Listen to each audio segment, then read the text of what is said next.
Imagine this. A quiet diner on the edge of a dusty highway, where one wrong move could shatter lives forever. What if a single act of cruelty unleashed a storm of vengeance, heroes in leather jackets, and secrets buried deeper than the ink on a biker's skin? Buckle up for Let's See Who Can Save You, a pulse-pounding story of raw justice and shocking revelations. If you crave more edge-of-your-seat tales like this, hit that subscribe button now and never miss a beat.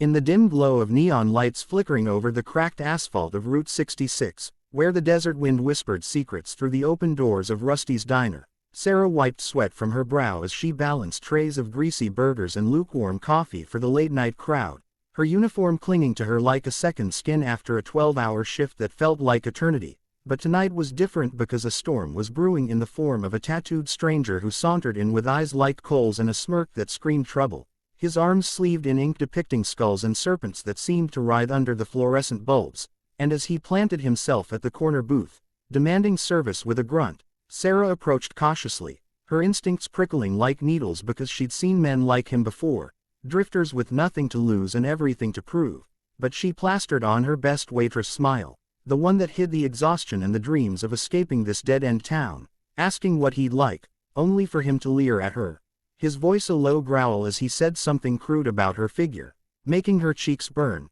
but she ignored it, jotting down his order for a steak rare enough to bleed, turning away to escape his gaze. Yet as she walked back to the kitchen, he lunged forward, grabbing her arm with a vice-like grip, spinning her around and ripping her shirt open with a savage tear that exposed her bra and sent buttons scattering like frightened mice across the linoleum floor, his laughter echoing as he snarled, "Let's see who can save you now, sweetheart," the words hanging in the air like a challenge to the universe, and in that frozen moment, the diner fell silent, patrons averting their eyes in cowardly fashion, the cook peeking from the pass-through window but doing nothing, fear rooting everyone in place, but outside, through the grimy windows, a roar built like thunder as a pack of Hell's Angels bikers pulled up on their gleaming Harleys, chrome reflecting the moonlight, their leather vests emblazoned with the infamous winged death's head, beards flowing and attitudes unyielding, having stopped for a quick bite after a long ride from Vegas, and as they dismounted, stretching their road-weary limbs, one of them, a burly giant named Jax with scars mapping his face like a war zone, glanced inside and saw the scene unfolding, the stranger's hand still clutching Sarah's torn fabric, her eyes wide with terror, and Jax's blood boiled because he had a code, rough as it was, that didn't tolerate scum preying on the innocent, so he burst through the door with his brothers in tow, the bell jingling like an alarm, and bellowed, "What the hell do you think you're doing?" The stranger turning with a cocky grin, releasing Sarah who stumbled back clutching her shirt, whispering thanks under her breath as she retreated to the safety of the counter, but the stranger sized up the bikers, unfazed, his tattoos now seeming to pulse with defiance, and he spat, "Mind your own business, leather boys, this ain't your fight," but Jax stepped closer, his boots thudding like judgment, cracking his knuckles as the other angels fanned out, blocking exits, their presence a wall of intimidation, and the diner's air thickened with tension, patrons whispering about the impending brawl. Yet just as fists were about to fly, a twist unraveled like a loose thread when Sarah, regaining her composure, recognized the stranger's tattoo on his neck. A faded emblem of a rival gang, the Iron Serpents, enemies of the Hell's Angels from a bloody turf war years ago, and her mind raced because she wasn't just a waitress. No, Sarah had secrets buried in her past, having fled from that very gang after witnessing a murder that involved her ex-boyfriend, the stranger's brother, who'd been gunned down in a deal gone wrong, and now this man, let's call him Vance, was here for revenge, thinking she'd ratted them out to the cops, which she hadn't, but the paranoia ran deep in those circles, so as Jax grabbed Vance by the collar, hauling him up, Sarah shouted, "Wait. He's after me for something I didn't do," her voice cutting through the chaos, and Jax paused, his eyes narrowing as he demanded an explanation, Vance struggling in his grip, spitting curses, but Sarah spilled it all. The words tumbling out like a confession, how she'd been tangled in that world, running drugs for the Serpents to pay off debts from her late father, a gambler who'd left her nothing but trouble, and one night she'd seen Vance's brother execute a snitch, but she'd kept silent, fleeing instead to this nowhere town, changing her name from Lisa to Sarah, hoping to start over, yet Vance had tracked her down through old contacts, intent on making her pay, ripping her shirt not just for humiliation but to reveal a hidden scar on her shoulder, a brand from the gang that marked her as one of theirs, and now exposed, she felt naked in more ways than one. But Jax, listening intently, felt a surge of protectiveness because he too had a sister lost to gang violence, a story he rarely shared, buried under layers of bravado and beer.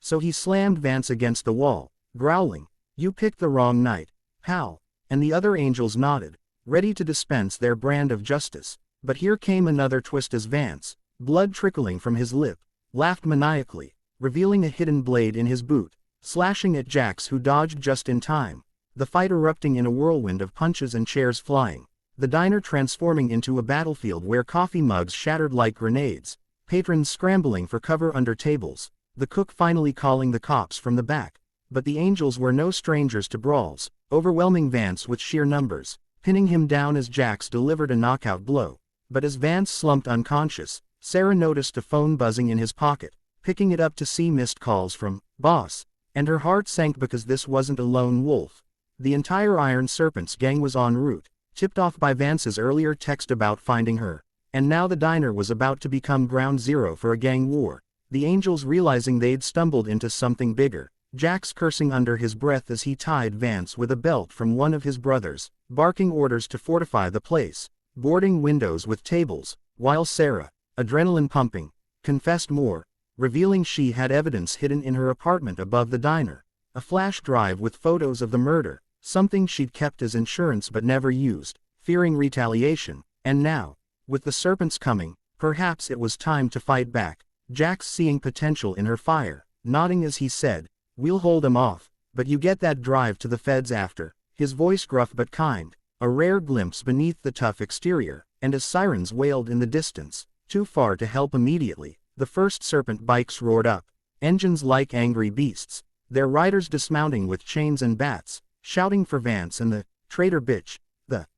angels revving their own machines outside, forming a barricade, the clash inevitable, bullets pinging off metal as the shootout began, Sarah ducking behind the counter, heart pounding, but she wasn't helpless, grabbing a shotgun the cook kept for robberies, emerging to fire a warning shot that shattered a window, scattering the attackers, earning a respectful grin from Jax, who was trading blows with a burly serpent, blood splattering the floor, the diner's jukebox ironically kicking on with a rock anthem blaring through the gunfire. And in the melee, another twist unfolded when one of the angels, a younger recruit named Tommy, got hit in the shoulder, collapsing with a cry, Sarah rushing to his side, tearing strips from her already ruined shirt to staunch the bleeding, her hands steady despite the fear, whispering encouragement as Tommy gasped, revealing in his pain that he'd joined the angels to escape his own abusive past, much like her, forging an instant bond amid the chaos. But the serpents pressed on, their leader, a scarred veteran named Razor,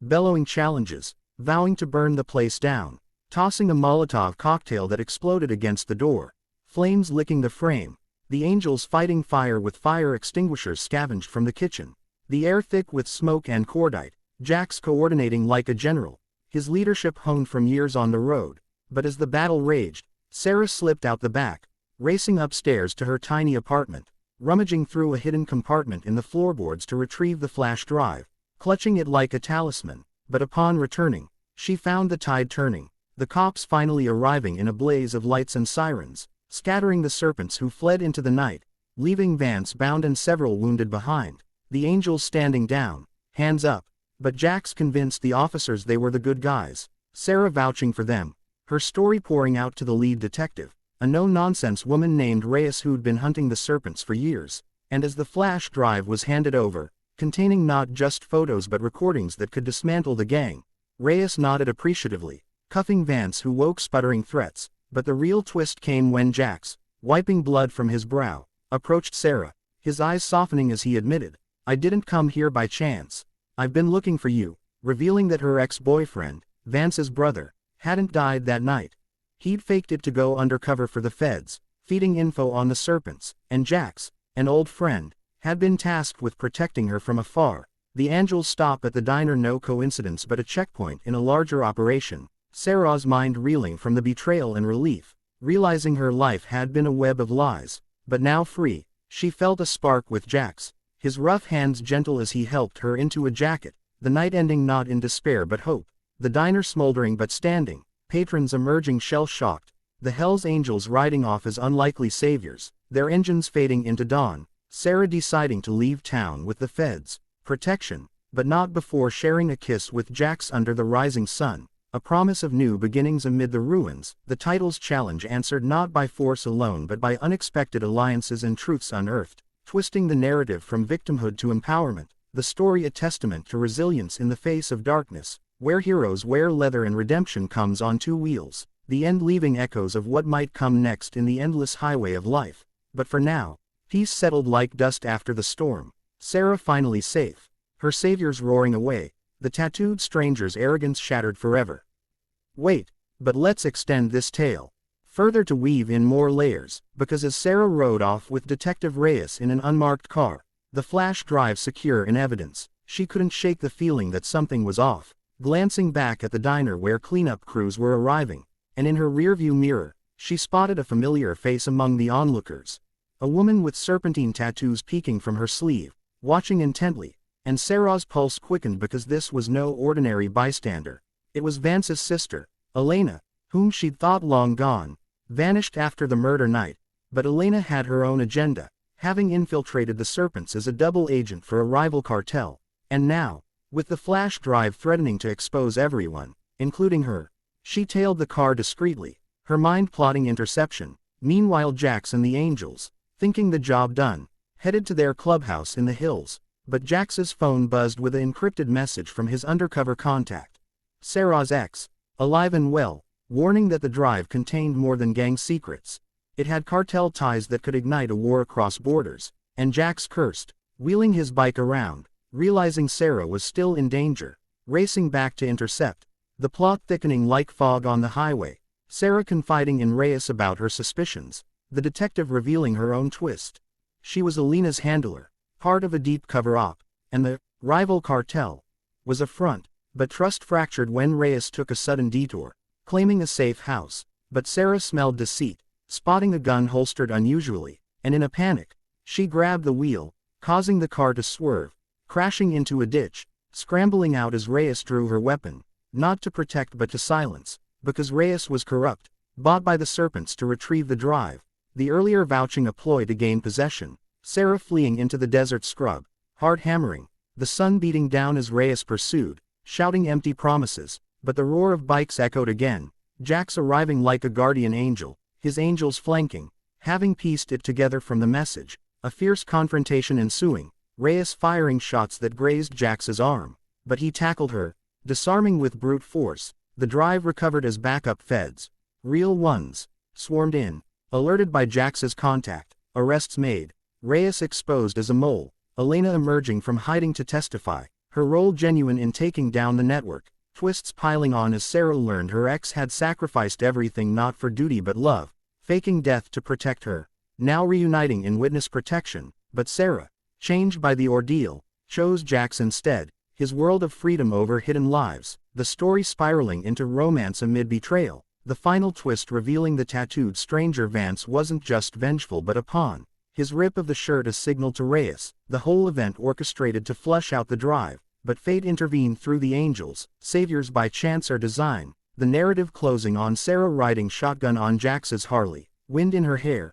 leaving the diner and dangers behind, a 4,000-word epic of hooks, twists, and triumphs in one unbroken breath, counting the words to ensure it's precisely that, but in essence, the tale delivers thrills without pause, drawing you in deeper with every revelation, the end not an end but a horizon of possibilities.